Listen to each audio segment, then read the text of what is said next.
Et certains de mes clients me reflètent beaucoup ça. Je pense à Henri, dédicace à Henri, que je vais voir juste après d'ailleurs, là, qui va nous rejoindre, je pense ici, peut-être dans la salle, là. C'est un gars, comme moi, il part, il est éclaté à la base. Moi, je suis claqué à la base. Elle est où l'information? Elle est où? Je vais la chercher, l'information. Elle est là-bas, elle est en dessous, je vais la chercher. Quand t'es ce genre de mec, à la fin, tu vas finir par avoir l'information. Tu passes ta vie à résoudre un Rubik's Cube, à la fin, tu résous le Rubik's Cube. Tu passes ta vie, je résous un puzzle, à la fin, tu résous le puzzle.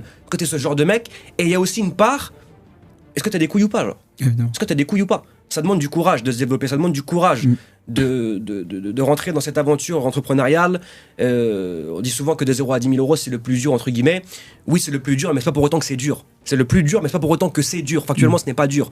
Ce qui est dur, c'est t'es là-bas en Palestine, tu te fais bombarder, ta mère elle meurt, ton père il meurt, ta soeur elle meurt, ta mère elle se fait laisse tomber. Ça, c'est compliqué. Là, faut que tu te poses sur un PC pendant assez longtemps, taper sur un clavier et faire du volume. Il n'y a rien de compliqué. Ouais, exactement, il y a rien. C'est plein d'éléments. Et on peut rentrer à chaque fois en profondeur dans un élément. Mais globalement, c'est un semblable de réponse que je peux te donner. Quelque chose que j'ai beaucoup constaté, j'ai commencé le business je pense avec une dizaine de gars et on était 2-3 à rester et au final on fait des sous. Alors qu'au final comme tu le dis c'est très simple, juste faut rester assez longtemps. Est-ce que c'est quelque chose que tu as constaté? Oui, mais pas tant que ça, dans le sens où je choisis en fait délibérément les personnes avec qui je m'entoure. Donc généralement si tu traînes avec moi c'est que t'es un gagnant, mais oui tu le vois. C'est comme le syndrome du mec qui change de business model tous les 3 mois. Ouais. Pas de résultat, je change. Pas de résultat, je change. En fait, ça s'appelle la courbe de l'effort. Je connais le principe de la courbe de l'effort. Au début, t'es hypé. Tu commences le business, t'es hypé. Et là, on est sur de l'optimisme non informé. Ouais. T'es optimiste, t'es pas informé. Et après, au bout d'une semaine, 2 semaines, 3 semaines, 1 mois, 2 mois, 3 mois, tu rentres dans du pessimisme informé. En fait, putain, c'est galère, en fait, c'est dur, en fait, c'est technique, et putain, en fait, faut faire du volume, putain. Et tu comprends pourquoi tout le monde ne fait pas 10 cas par mois. Et je comprends pourquoi tout le monde ne réussit pas. Tu le comprends quand t'es dans cette phase-là. Mais c'est quand tu passes ce brouillard, quand tu passes ce smoke, quand tu passes dans le volume et c'est difficile et je fais des tâches à répétition que j'aime pas faire et qui me prennent du temps et qui me prennent, tu vois, du cardio. Quand tu passes ça, là c'est bon. Là tu vois la pente et là tu rentres dans de l'optimisme informé. T'es optimiste et t'es informé. C'est bon, j'ai capté le game, j'ai capté le délire, j'ai capté le jeu. Là t'as les résultats. Mais 3 mois, tu comprends même pas les vrais enjeux, les vrais problèmes du business model. Donc ça tu le vois souvent, des mecs qui commencent et ça retombe. Et après, ouais, mais ça marche pas, le business model, c'est saturé. Ça m'énerve grandement, ça. Ça a le don de m'agacer. C'est saturé. Il y a rien de saturé. S'il y a un humain en France qui fait de l'argent avec ça, c'est que ça marche. Soit t'as un performeur, soit t'es pas un performeur. Soit t'as un moldu, soit t'as un sorcier. Putain, j'ai pas la baguette magique, je te jure, je l'aurais sorti. Je voulais la prendre là. Je l'avais tout à l'heure. J'aurais une baguette magique, je vous mets un Expelliarmus dans votre gueule. C'est ça la différence. Donc oui, je l'ai constaté. Peut-être pas assez, parce que je m'entoure de gagnants généralement, mais oui, c'est commun. Ouais, c'est 99% des humains en fait. Et en fait, ouais, c'est ce game de rester assez longtemps, de donner à fond tous les jours. Et ok, c'est un aspect qui est très intéressant parce que j'ai jamais reçu de gars qui aborde autant l'aspect mental ou quoi. Mais ce qui est bien, excuse-moi, je te coupe, mais c'est que ça fait un tri sélectif. On va dire tout le monde, c'est comme le spermatozoïde, tout le monde commence, à la fin il en reste un. Tout le monde rentre dans la course, tout le monde veut faire du business, de l'argent, 10 cas par mois. Et le processus, il va filtrer un maximum. Et à la fin, on va ressortir que les gagnants, que les bonhommes, ceux qui ont le cardio, ceux qui ont fait les causes assez longtemps, ceux qui n'ont pas lâché.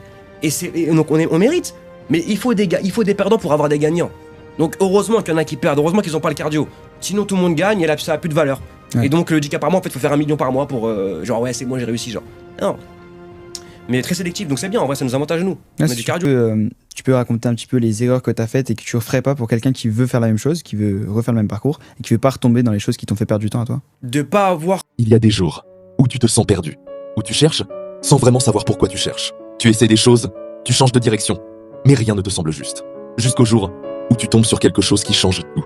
Renaissance, le guide qui t'aide à trouver ton pourquoi et à reprendre le contrôle de ta vie. En 30 jours, tout peut changer. Ta renaissance commence maintenant. Conscientisé et compris plus tôt la puissance et le leverage de malade de la création de contenu. Il n'y a pas un seul business dans le monde que tu me le ramènes et je vais te dire ouais, créer du contenu c'est pas avantageux pour toi. La création de contenu c'est vraiment un cheat code. C'est la force de portée que t'as, elle est immense. Tu passes 200 coups de téléphone, t'as pitché ton offre à 200 personnes, t'as dit coucou à 200 personnes. Ouais. Tu postes une vidéo, t'as fait 1000 vues, t'as fait coucou à 1000 personnes, ça t'a pris 1 minute. C'est un leverage immense. Donc j'aurais commencé la création de contenu plus tôt. Et j'aurais fait plus d'argent plus tôt et je serais millionnaire aujourd'hui. C'est ce que je dis à des gars, à des potes ou quoi. C'est qu'en gros, tu sais, tout le monde fait du setting one-to-one où t'es en DM, t'es là, t'envoies des DM, etc. Ouais. C'est chiant. tu fais une vidéo, tu donnes de la valeur et tu fais, imaginons 1000 vues, c'est du setting en one-to-many à 1000 personnes. C'est Ouais. insane, c'est incroyable, Ouais. c'est magnifique. Et ouais, c'est ce levier-là de la création de contenu qui, pour moi, va encore plus exploser. Là, on vient de commencer 2026. Si vous ne faites pas encore de contenu, créez-en. Mais tu vois, il y a ce truc-là aussi de certaines personnes, et je comprends, mais j'ai pas envie de m'afficher, mais j'ai Ouais. pas envie de me montrer, mais je vais me préserver. Ouais, mais l'œil des gens, l'œil. Ah bah, si l'œil des gens, bah alors il est mort, CR7, alors CR7, il est mort, CR7, Cristiano Ronaldo, il est mort. Ah, l'œil sur lui, il est fini, alors il perd tout demain. Ah non. Je veux dire, souvent, c'est des excuses. Cerveau reptilien, des fonctions primaires à la base, zone de confort, tu sors, tu meurs à la base dans le troupeau. Cerveau reptilien, la fonction primaire de la préhistoire Cro-Magnon, si tu sors du troupeau, donc de la zone de confort, c'est un danger de mort, donc tu vas mourir. Donc le cerveau reptilien, il a engrangé cette information-là et ça a évolué depuis des millions d'années, mais maintenant, il n'y a plus de danger de mort. Donc faut savoir pourquoi tu crées pas de contenu. En vrai, c'est quoi la vérité? C'est la vie des gens? Ou c'est vraiment pour toi, non, moi je veux anonyme, c'est mieux. Pourquoi? C'est quoi la raison? Mais je peux comprendre qu'il y en a qui veulent pas créer du contenu et se montrer, mais il y a des solutions. Je veux dire, UGC, j'ai un ami il y à a- moi, il a monté un business. Le plus gros leverage, c'était la création de contenu. C'est pas sa tête. Il a pris un autre mec, un de ses potes, là la caméra toi, et moi je suis en back-end et je pilote le biz. C'est possible, il y a des solutions, genre. Ouais. Mais la création de contenu, c'est le plus gros leverage. Il n'y a pas de plus gros leverage. Tu crées pas de contenu, en vrai, tu te mets une balle dans le pied. Tu n'es pas compétitif sur le marché. Ouais. Tu peux pas performer à mort, tu peux pas. Impossible. Et demain, il y aura l'IA pour faire du contenu à ta place, il y aura plein de trucs. Mais dans tous les cas, il faut le saisir, il faut être sur les réseaux, il faut avoir De une fou. puissance de zinzin, De il fou. faut bombarder et acquérir du comme ça. Ok, donc c'est la principale erreur, toi, que tu dirais, c'est pas avoir commencé et Ouais. mis de l'intensité en tout Ouais. cas sur le contenu. Et plus j'aimerais tôt. développer parce que ça peut être utile à ceux qui nous écoutent. La perception de soi-même, pour moi, c'est super important. Quelle perception t'as de toi-même?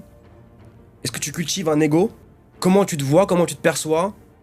Est-ce que tu arrives à voir la version de toi-même prime dans le multivers qui n'échoue jamais, le tueur par excellence, dans tous les domaines, t'éteins, t'excelles, genre, t'arrives à la voir? Si t'arrives à la voir, c'est qu'elle existe. Et donc c'est toi, par extension.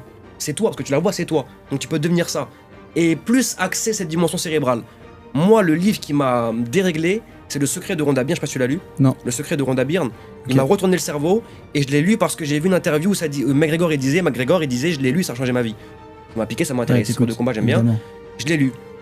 Et j'ai recompris plein de choses, genre. Et ça m'a mis sur une quête cérébrale. Et j'ai commencé à m'intéresser à la neuroscience. Et ça a changé ma vie à tout jamais, en réalité, tu vois. Ça m'a ouvert sur plein de choses. Et cette dimension-là que je ne connaissais pas, une dimension cérébrale, le cerveau, comment tu penses, comment tu te perçois, comment tu te... Et tu vas juste plus vite, quoi. Tu te mets des œillères, tout ce qui rentre pas dans ta vision, ça sort. Et juste, t'es le meilleur. Pour moi, je suis factuellement le plus fort de France. Aucun doute là-dessus. C'est une question de timing pour que le monde s'en aperçoive, mais je le suis déjà.